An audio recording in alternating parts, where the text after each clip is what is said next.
Hey guys, my name is Simio, and today I'm excited to say that we finally learned more information about the new mid-season patch coming to Rainbow Six Siege, which is actually launching today. Now, the patch itself isn't as large as past mid-season updates, but there's some good changes here that I think you guys are going to be really excited about. And so first off, Glaz is getting a massive buff. His scope is now a thermal optic, meaning anyone that he looks at now is going to light up like a Christmas tree. This will not only just simply make it easier to acquire targets. When you look into the objective room, you're not going to second guess if that's an enemy head. They're just going to light up, even if they're behind a bookcase or something like that. If you see any part of the enemy's body, it's going to be clear as day that they're there, and hopefully that will allow you to take them down no problem, and you're not going to be second guessing your shots or taking the time to figure out what the hell you're looking at. It's going to be very, very obvious. But the thing that's going to elevate him to the point where I think he's going to be a bit of a nuisance and a nightmare to fight against is that the thermal optic also peers through smoke. I have a feeling that this is going to be a game changer for Glaz and honestly make him one of the more powerful operators, at least in certain circumstances. If you throw down your own smoke as Glaz, all you need to do is aim down sight. The enemy can't see you through the smoke because, of course, the smoke is active, but he's going to be able to pierce through that with his thermal optic, and he's going to be able to take out anyone that shows their face. On offense, as long as you're playing the objective, this is going to be really difficult for the defensive team to counter. If you've planted the bomb, all you need to do is coordinate with some friends, maybe have an Ash on your team, you can throw down your own smoke grenades, and as long as you have that bomb planted, you keep throwing those down on the ground, the enemy has to come and defuse it at some point, and that's going to be really, really challenging considering that he can see them through the smoke and they can't see him. And so it's going to be really interesting to see how all of this plays out in the next couple of weeks. My gut is telling me that in the right hands, Glaz is going to be a force to be reckoned with, but of course, only time will tell, and maybe this will just put him to the point where he is finally a much more viable operator. One change I was not expecting is that Doc is getting an upgrade. Now, if you want to overheal someone, instead of only bringing their health to 120, it bumps it up to 140. In the past, I would never overheal a teammate or myself because I just never thought that it was worth it. 20 HP, while maybe in some situations that could mean the difference between life and death, I would just much rather save the stim pistols to either revive someone or bump up their health when they are low on HP. Now though, with this upgrade, I could honestly see myself overhealing players. I mean, if you gave this to a Rook or yourself, 2-3 armored targets, that could turn you into a juggernaut. And while of course, if the enemy is really accurate and they're landing a headshot against you, it's not going to mean a lick of a difference. I mean, you're still going to drop to that one bullet, but this could save your life in some circumstances. And so while I don't think this is going to be a massive game changer, I don't think that this is really going to all of a sudden turn Doc into one of the best must-pick operators in the game. This is a nice change and also a very unexpected one.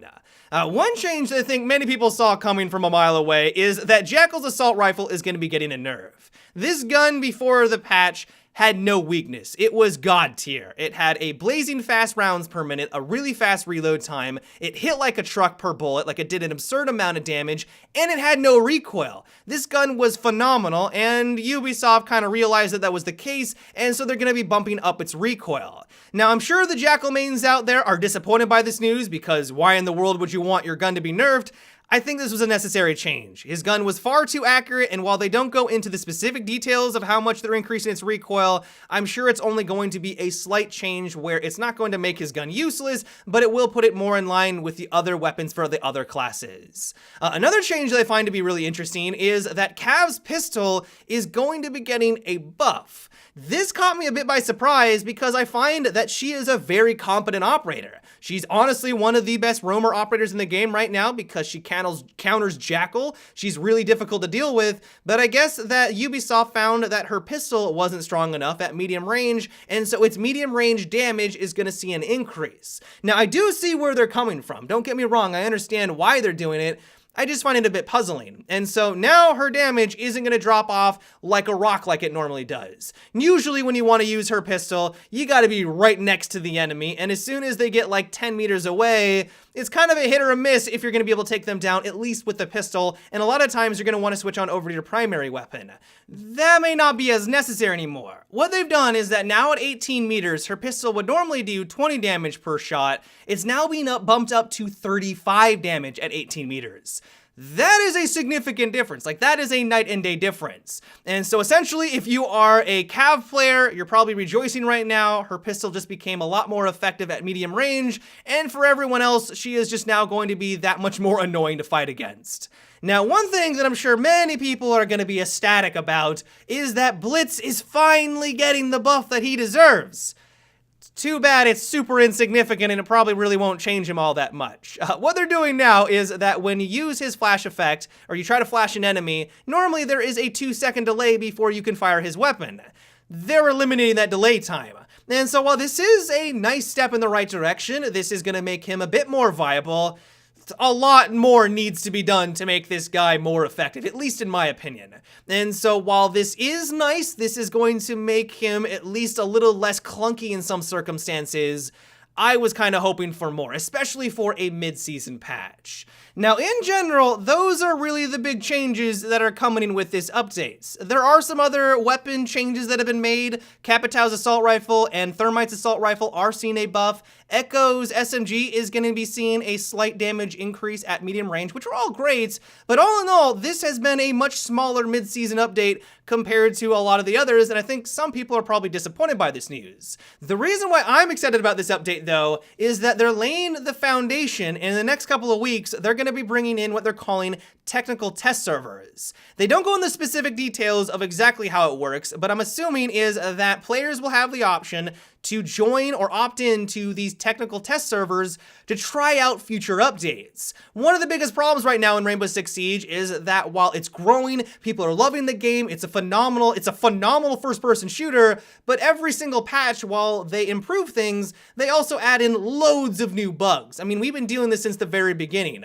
The Velvet Shell DLC is a perfect example of this. They bring in new operators, and one of them literally has the option, if the enemy team meleeed the opposite side of her window, to open it up from the other side. How in the world did that go through playtesting?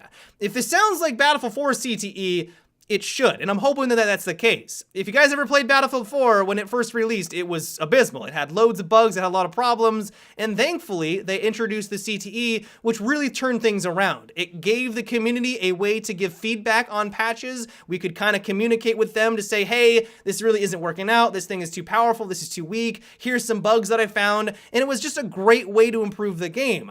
If that is what they're trying to do into Rainbow Six Siege, I could not be happier. And while I know that there will be some cynics that will say, oh, this is just Ubisoft's way of not having to pay their playtesters. We're now going to be the testers and we're not going to be getting paid for it. Like, that is a very fair argument, but as long as they approach it well, I do think this will be a good thing for Rainbow Six Siege. It gets the community involved, we can give our feedback before the updates go live, and hopefully, because now there'll be thousands upon thousands of people testing these, we'll be able to find the bugs a lot faster than just a couple dozen playtesters, and these patches will be a lot cleaner when they do go live.